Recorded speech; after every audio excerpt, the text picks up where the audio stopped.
Di titik itulah akan terasa sensasi-sensasi yang berbeda dengan pernapasan dada. Di situ akan ada sensasi ketenangan, ada sensasi lebih dalam daripada kesadaran yang kita pakai sehari-hari. Disitulah akan muncul hal-hal yang baru dari yang sehari-hari kita dapat. Disitulah akan muncul intuisi-intuisi yang tidak sepele ya. Pemikiran-pemikiran yang mendalam dan intuisi-intuisi yang begitu intens ya. Seolah-olah itu menyerap diri kita, seolah-olah kita terserap dalam kebijaksanaannya. Itulah prinsip dasar daripada pembangkitan kundalini melalui pernapasan perut.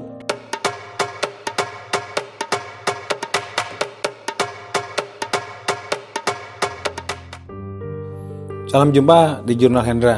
Nah, kita lanjutkan lagi pembicaraan kita dalam topik kundalini ya. Kali ini saya akan menjawab beberapa pertanyaan tentang pernapasan kundalini. Oke, kalau bicara tentang pernapasan tentu bicara tentang pranayama, tapi itu terlalu advance ya. Barangkali kita mulai dengan yang sederhana. Bagaimana pernapasan perut? Ya. Kebanyakan sehari-hari kita lebih banyak menggunakan pernapasan dada. Jadi itu disebut shallow breath ya. Pernapasan pendek ya. Pendek napasnya, siklusnya cepat. Gitu ya. Pernapasan perut itu lebih dalam dari pernapasan dada. Oke, kita bisa coba bareng-bareng yang melakukan pernapasan perut ya. Coba dulu kita melakukan pernapasan dengan dada ya. Ini saya sedang bernapas dengan pernapasan dada. Kira-kira begitu ya. Cepat ya siklusnya ya.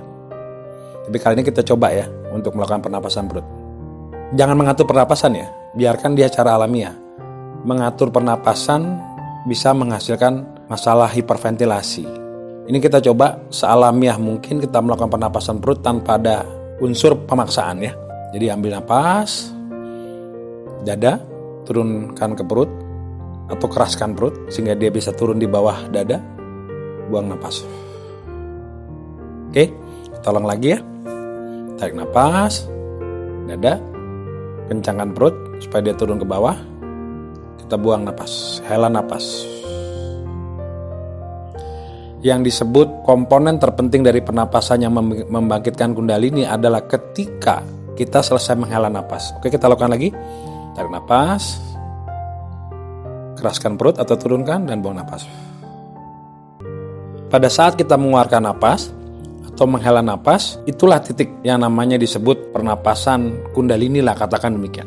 Kita ulang lagi. Hela napas. Pada titik ini saya memejamkan mata karena saya tidak lagi menarik napas ya. Oke. Di titik itulah akan terasa sensasi-sensasi yang berbeda dengan pernapasan dada. Di situ akan ada sensasi ketenangan, ada sensasi lebih dalam daripada kesadaran yang kita pakai sehari-hari.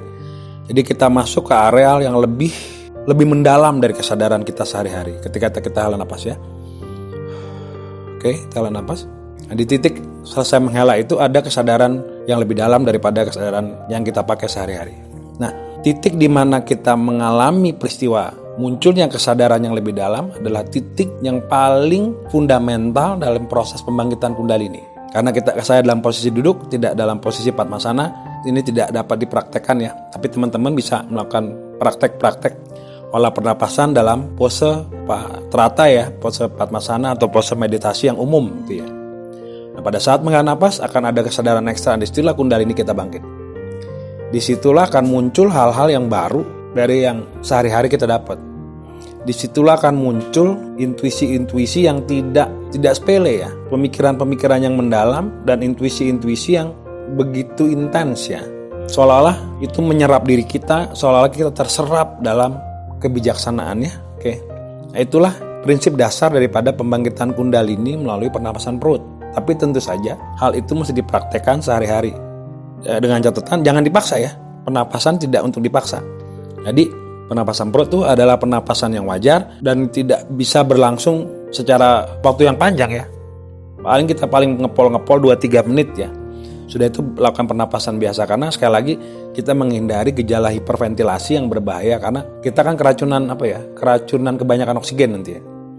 Atau keracunan karbon dioksida sebaliknya gitu. Kita tidak menginginkan itu. Yang kita inginkan adalah sejenak kita menggunakan pernapasan perut untuk membangkitkan kesadaran yang lebih. Oke.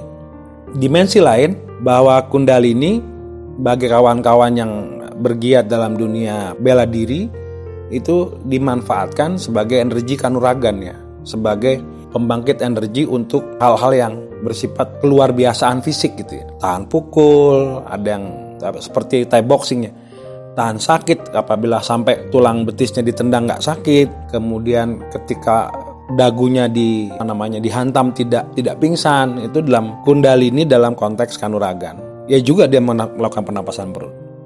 Tapi yang kita maksudkan dalam hal ini adalah kundalini untuk meningkatkan kemampuan kewaskitaan ya. Jadi kanuragan, kewaskitaan gitu ya.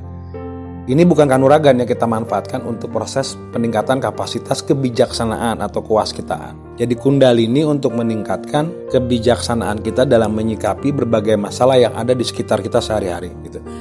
Sehingga cara kita menjawab masalah sehari-hari itu kita lebih intens, kita lebih tidak sembrono, kita lebih berhati-hati dalam menjawab persoalan-persoalan karena kita yang dalam hal ini akan mengendalikan pikiran dan perasaan kita menuju satu level yang lebih dalam ya.